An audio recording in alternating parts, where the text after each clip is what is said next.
Chapter 11. A Rewarding Search. Dave rose to his feet. "Well, Nancy, you caught me fair and square." She noted the spade at his feet. It looked as though her suspicions about Dave had been right. "Are you digging for treasure?" she asked coolly. "Yes," he said, "but I'm not pulling the phantom trick or causing the damage around here. Please believe me, Nancy. Let me tell you my story." George advised, "It had better be good." Dave said, "My brother and sister and I are the only remaining descendants of Francis Humber. I was born in Buffalo, New York, but our family moved to Phoenix when I was 10. We have Valentine's original will and had always known the story of his treasure, but never bothered to hunt for it. However, since my father's death 2 years ago, things have been hard with us.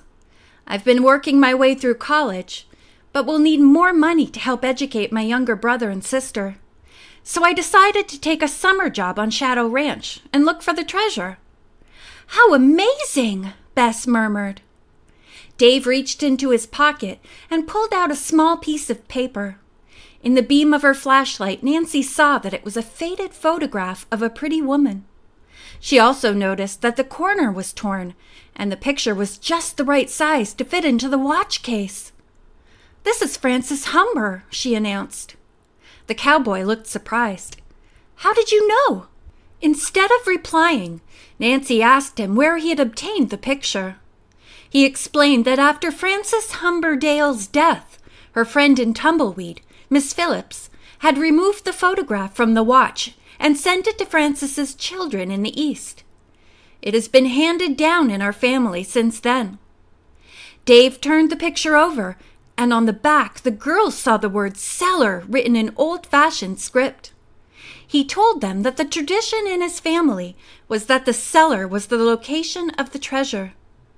Nancy was excited at this new clue, but before telling him about the note in the watch, she asked him why he had not told Ed Raleigh what he was doing. "I was afraid he wouldn't hire me. He might have figured I'd spend all my time searching." The cowboy assured Nancy that he had done all his treasure hunting in off-duty hours. "How did you know of the secret entrance?" Bess asked. "Stories about that have always been known in my family," Dave answered. "Originally, the trees grew thickly around the spring house, and in times of Indian attack, the occupants would escape by the secret exit into the woods and go to a hideout on the mountain slope." Dave confessed that he was the prowler who had alarmed Mrs. Thurmond in the kitchen. He had hoped to search for the treasure in the cellar that night, right after his turn on guard duty. "But you raised such a rumpus," he said to Nancy with a grin, "that I knew it was no use to go on. I sneaked out through the spring house and came around to the kitchen a little behind the rest of the crowd." "I believe you, Dave," said Nancy, "but you must promise to tell Mr. Raleigh first thing in the morning what you have been doing." The cowboy assured her that he would. "I'm sorry I was kind of rude to you girls. I just didn't want you hanging around and getting in the way of my treasure hunt." "You were pretty awful," said George. "But maybe we'll forgive you." "Of course we will," Bess agreed. Nancy smiled at Dave and he chuckled. "All along I couldn't help liking you," he said.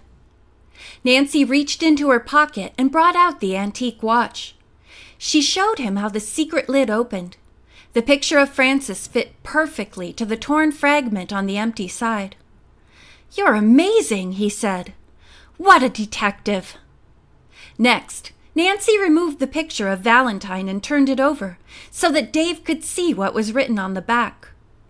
"With the word on your picture, we now have a complete message," Nancy said excitedly. "Green bottle in cellar," Dave read.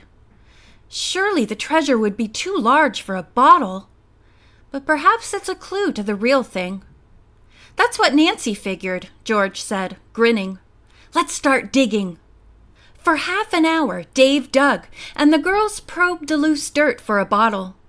Suddenly, Bess cried out, "I found it!" Nancy hurried to her side and pressed in the earth where Bess showed her.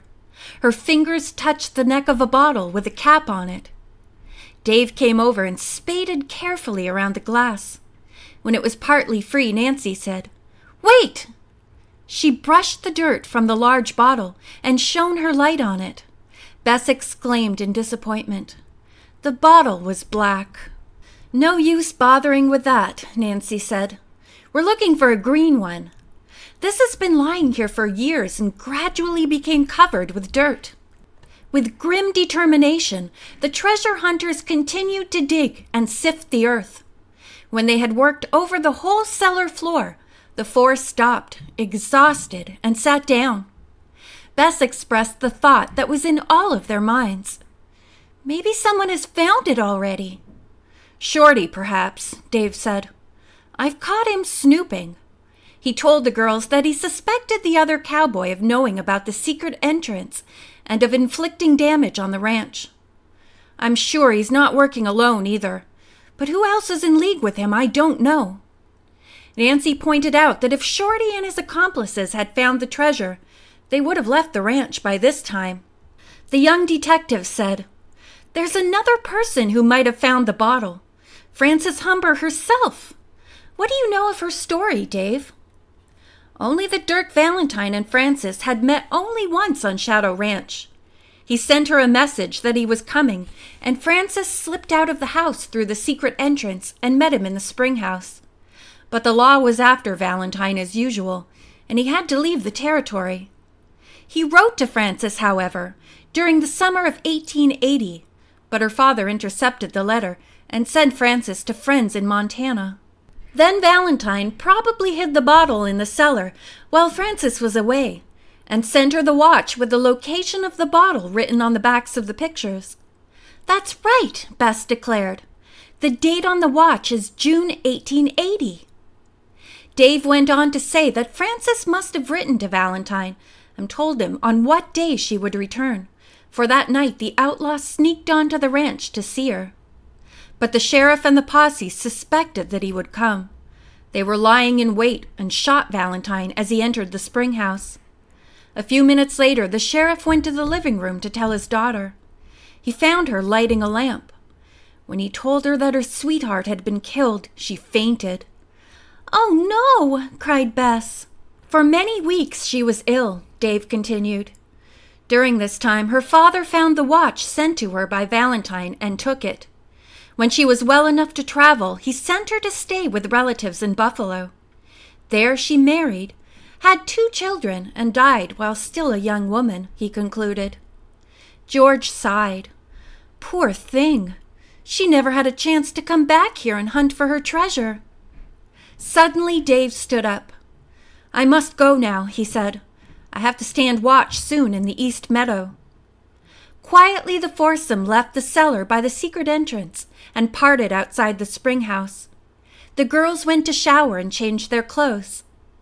As Nancy dressed, she mulled over the story Dave told her.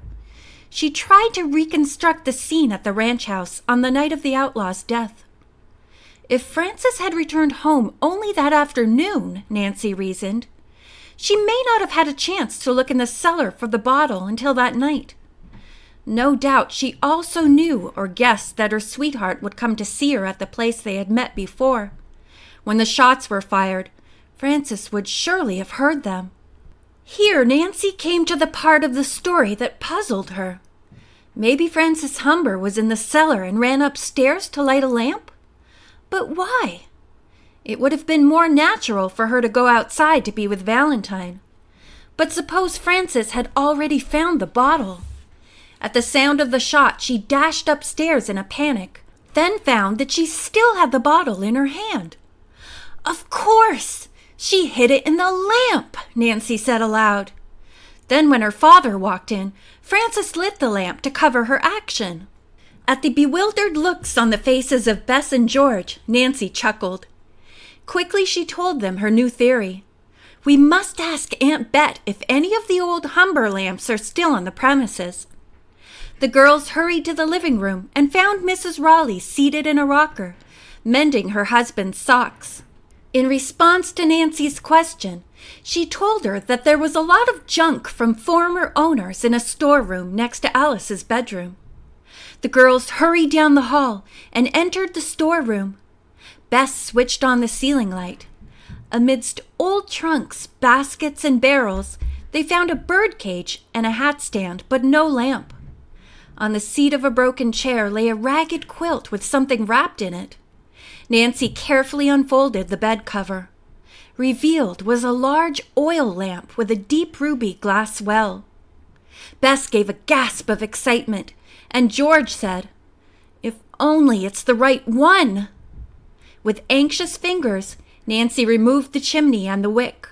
She reached into the well and pulled out a slender green glass bottle. End of chapter 11.